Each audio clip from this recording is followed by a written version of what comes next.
Welcome back to Razmafsar TV. I'm happy to be back here and to start a series, as many people ask me about that. As many people ask me about that, a series on Varzesh-e Pahlavani.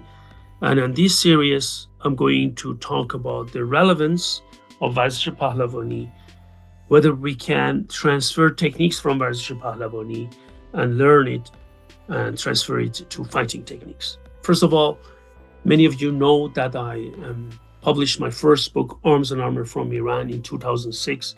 And before that, I did research for years, so I am into this research of historical arms and armor and martial arts of Iran, at least over 24 years. So it has been a very, very long time. So, what is then Varzesh-e Pahlavani? Some people call it also Varzesh-e Bastani. Varzesh-e Pahlavani or Varzesh-e Bastani are traditional martial arts of Iran. Some people call it gymnastic training, right? But traditionally, Varzesh-e Pahlavani and Varzesh-e Bastani had also different aspects for it. They have different tools which prepare your muscles for fighting. Are these real techniques for fighting? Of course not, as I will be explaining. Please remember, the name of this is Varzesh-e Pahlavani, means champions sport, or Varzesh-e Bastani, or if I want to translate it, ancient sport. First of all, Varzesh, I know it's called translated into sport. We also call Varzesh Razmi, right? Varzesh Razmi is martial sport, but actually we mean martial art. So the best is Varzesh Pahlavani, to say Pahlavani art or champion art, right? Or martial art, or Varzesh Bastani, ancient art, right? So nothing more, nothing less.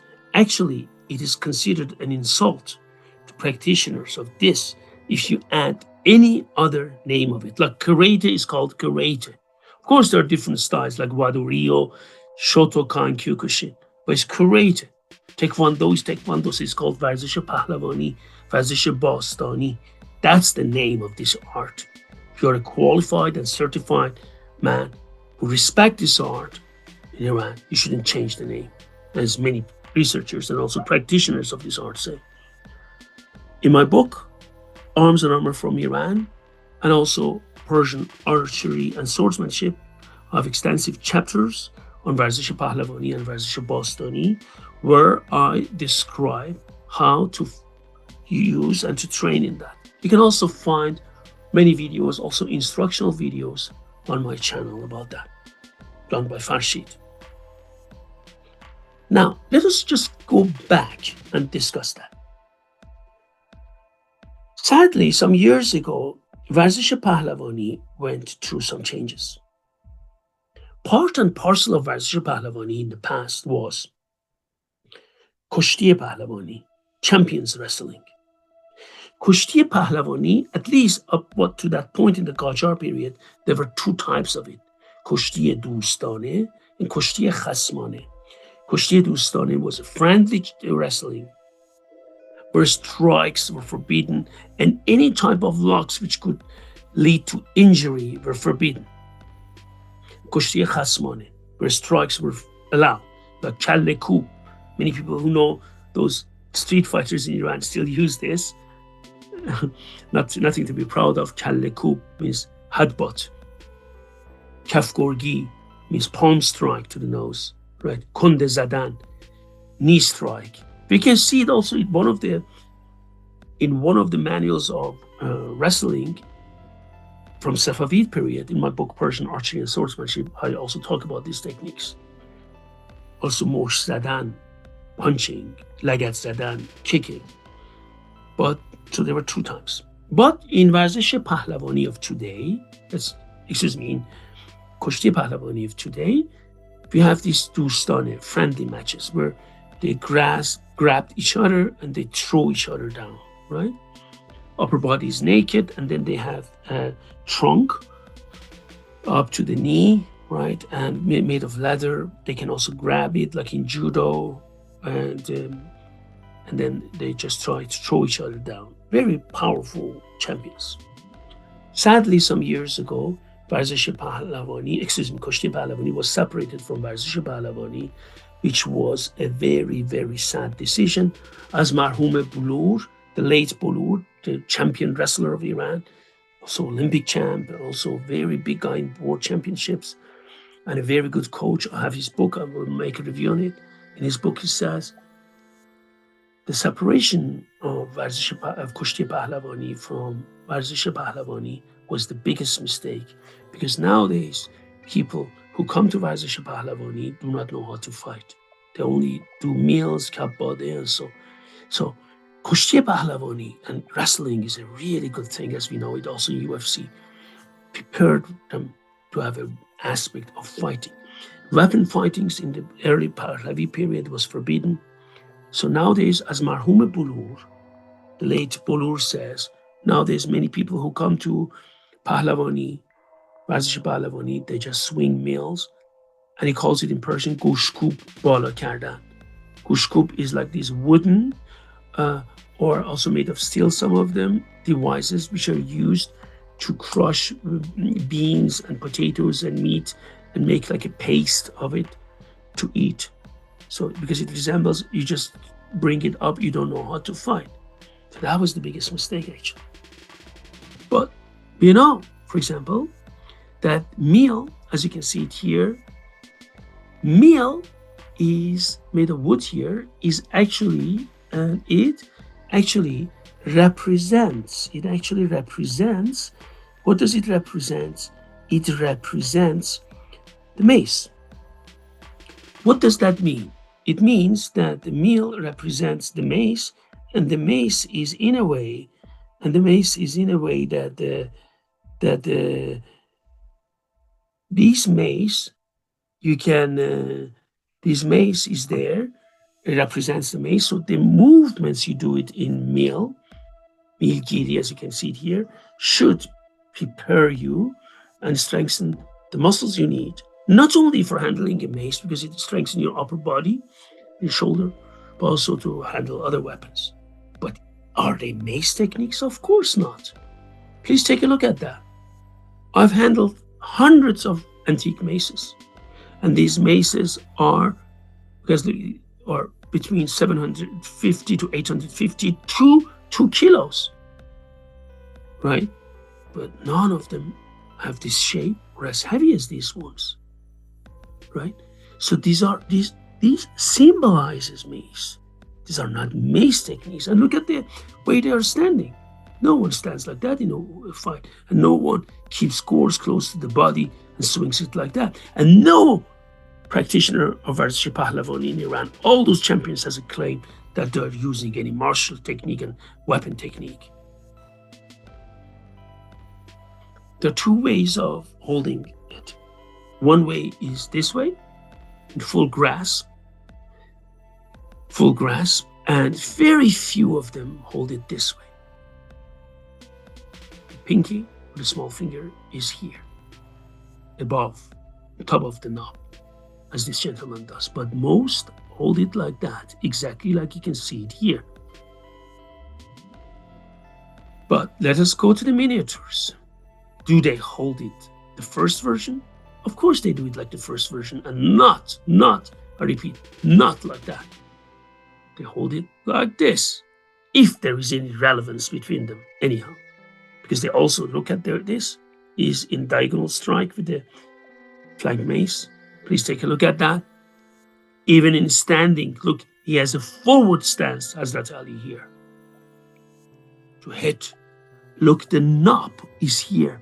I will show you the knob of a mace later, so you can take a look at that and you can see what I mean exactly there. Even when they use two-handed mace, you can see that the knob of the handle protrudes here. Look at that. See, from Khabaraname again, the knob is here. Again, the knob is here no matter what techniques they're using. Two-handed Bull-headed mace, look at part of the handle comes out. The same here, right? Bull-headed mace. Look at this. Again, part of the handle is here. Full grasp in Bayasongwari Shahnameh. Shahnameh Qavam, two-handed mace. Again, round-headed mace. Look at this. Again, round-headed mace. Again, you can see it here. The knob is even here. Look at that. All of them. Look at these mace again. Look at these long mace, bull-headed mace. Same thing. All of them. Look. Same thing again.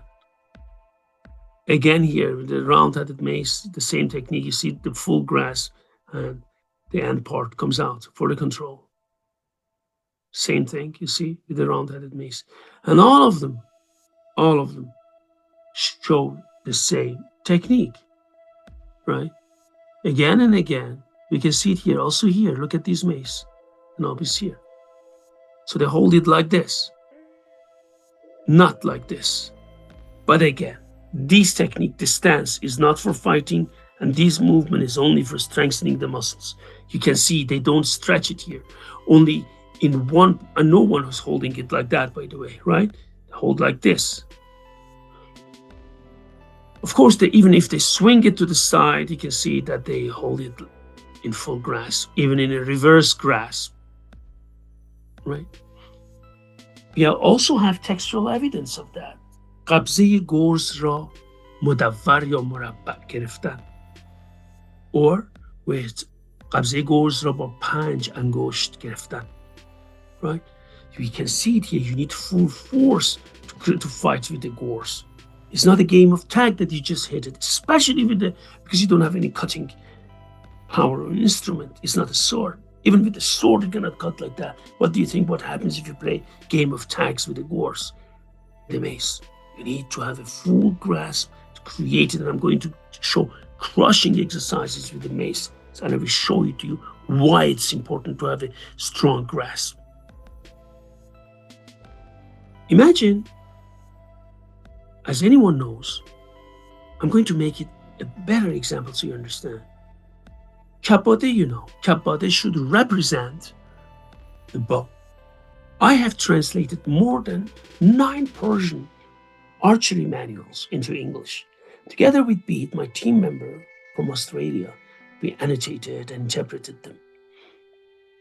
We know the draws exactly. We identified 4 draws. Sine-kesh was known before, Sorme-kesh, Abru-kesh, eyebrow draw, and also we know that Borud-kesh, mustache draw, but I also identified for the first time Rish-kesh, beard draw. Does this move teach you any of that? No. Grasping the bow grip, you see that? This grasp is not even a grasp used for archery. We have hawk's grasp, changale baz, qabze khandan, open grasp, or bahrami. We have mudawwar, murabba, means square, rounded. Different types. They describe how to kneel and shoot. Different types of kneeling.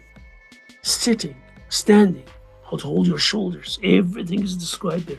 But imagine, and they're also shown in the miniatures, like here. You see that? This is shown. All of them, Borud-kesh, Abru-kesh, Sine-kesh, they're all shown also the way they hold the bow. Right? But you cannot come and try to transfer techniques of archery from kabbadeh, right? Be careful. As much as I like Varzesh-e Pahlavani, it is for strengthening the muscles. This was the first part. We talked about meel, we talked about kabbadeh. The next part, so I'm going to talk about sang, which is we should represent shield, and also takhteh shana, push-up board, which, surprise, surprise, represents shamshir. But does takhteh shana, push-up boards show you how to fight with the shamshir? I'm going also to talk about Kushti Pahlavani, which has martial relevance later on. But for now, I'm going to finish this part More information on Varzesh-e Pahlavani you can find in Persian archery and swordsmanship, and so arms and armor from Iran. Here you see mace, an antique Persian mace. You see that here is in the middle. You can have passed a cord. I have passed a leather cord in it. In contrast to the newly made ones, which have only a hole here. Here you can have a control here, and there's a hole here as well, as you can see it here. And this is the knob. I passed the cord here, and I'm going to show it something here to you. You should hold it here so that the knob is here like a pommel cap. I just show it to you, goes by farq zadan. I'm not using the cord yet. You see, you can really do this by making the mace come down and breaking a bit, going downward. We can hit any strike. And then, look, I reach horizontal part, no problem. You can see that. And even if you let the knob, which you control a bit higher, you can even pass this striking level of horizontal level and go down, as you can see it here. There is no need to grasping it differently. You grasp it the way the miniatures show it or textual evidence show it, full grasp. You see that? There is no problem. And I'm going to show it here. I'm going to drop my shield here so you can take a look at that. You see? Again, like this. You see that here. No problem. You can come and then strike the way you wish. As you can see, you can come down as well here. There is no problem of handling this. You see that? This is the knob as I mentioned it to you. Right? Now, I'm going now to use this cord that I passed it in the middle. You can also pass one there. You see that now? Why?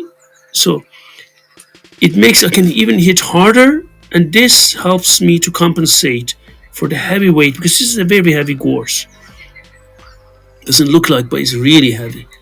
You see that how it holds it, so I can control the mace, as you can see it here. You see, I put the shield here down, so you can take a look at this. You see that?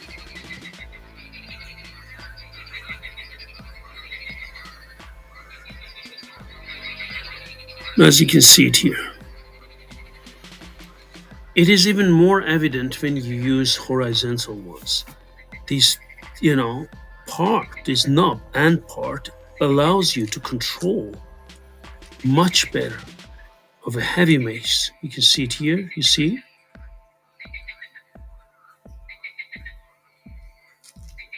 So it allows you to do heavy duty horizontal,